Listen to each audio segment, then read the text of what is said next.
Samre Berekumhene de Chevrantia Berekum nananom Berekumhene ma ena kontre Berekumhene yi ne din kwakire yewura Asante Kotohene Otumfuo se tu otoso mienu e wo menhia kotokofie ma wogi ni tum nenne waso akofena mu de Chevrantia aso akofena ama nne na kofi krobia Asante so ade a kire Berekumhene na abusuan sebedi a kire ndie eso ani sese meka kiro ebisi na krobia Asante enye de hye wontimi ni ade ma ne nyeye ebi so wo de hye de na so kwan a Berekumhene afa so a wo yi sa de Chevrantia na krobia Asante ani ko che yewura ma yewura gi ni tum nya ne kwan so no o man consult bi sanse si ehye Berekum de hibusua anase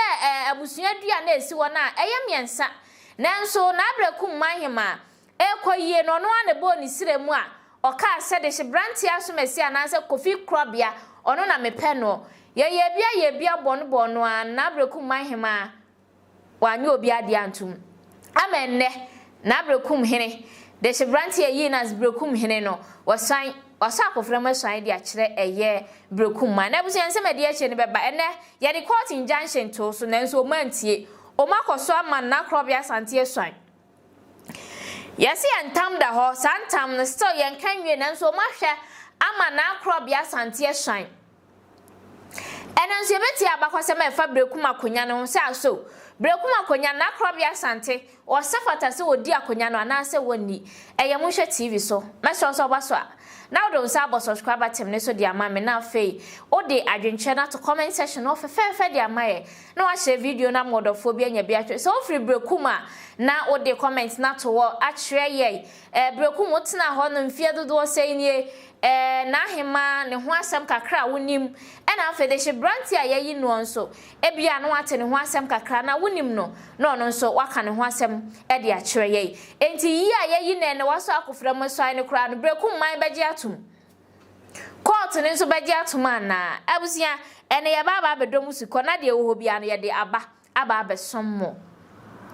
na ya wo honom na ye nyina ye te se Nyankopon adom Berekum akonya ebusia ya twena basane asre no Awurade aboa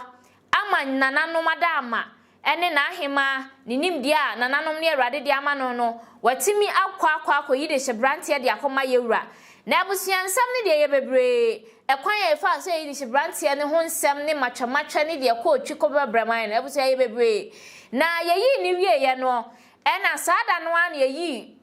Berekum wa bra no mo manhia yewuraje ni tum no mo manhia omunya free manhia kotokofie emfa omani enchwem Berekum no ene enya ne ntie se ye tayi o de Chevrantia foforo ho no mo de nyanya agu nko ma emrante wa miensa bia so ane so no mom ni Berekumhene sanse ekwan a na ahema na Berekumhene fa so a odi yi sa de Chevrantia no mo ntie ase ento mo di ni tum a enye ye ni sanse wan consult na nanom wan consult atrankonya ni nyina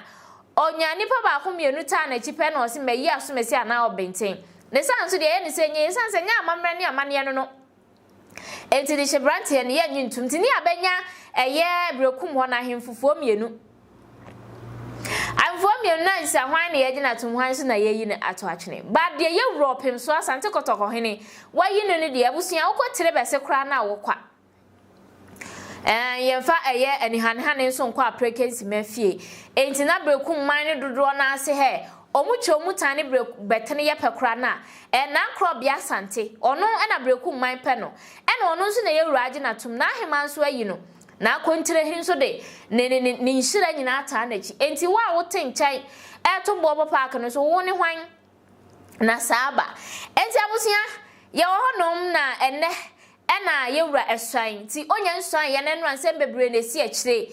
ena ye te se abusia se wani sesa meka cho Berekum hwa Korasohene court se court enfa injunction emrameto sia ye de nana ebesi akonya so wo Berekum enei omuye no me press conference eno mu de nkrata court de ma wo mu no e de bre social media na se de bre Ghana for say sankrata we ne di adanse se ye ne ayeye Koraso ananse de shibusua ne bia ye nso ye ka ho bi ne yi de Chevrantia e de nasi Berekum akonya ne so no na ahima consult ye enti ye yente ase esanse na ahima ye fi me enye ye enam se na ahima consult ye enti na wo se yetimidi injunction to so kosi se na ahima be fa amamre ene amane kwan so na afa wode yi de hyebrantie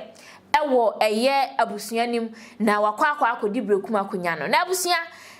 ye bisa se this particular injunction near omu ayeya oma court nso agrantia ode ho nkrata ama wo no mu sesi a yesi de hyebrantie no waso akofuna masan de akire Berekum man na nanu magina tum enti injunction da ho nana hima ne nana no mahwe injunction nanim akoswe nana Kofi Asante krobia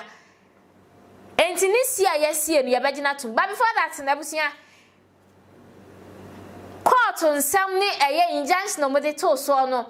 yeni abre call demonstration any press conference a nana eye Korasohene edi animu eye na busia yenkoi na yenko enkohwe emfa emra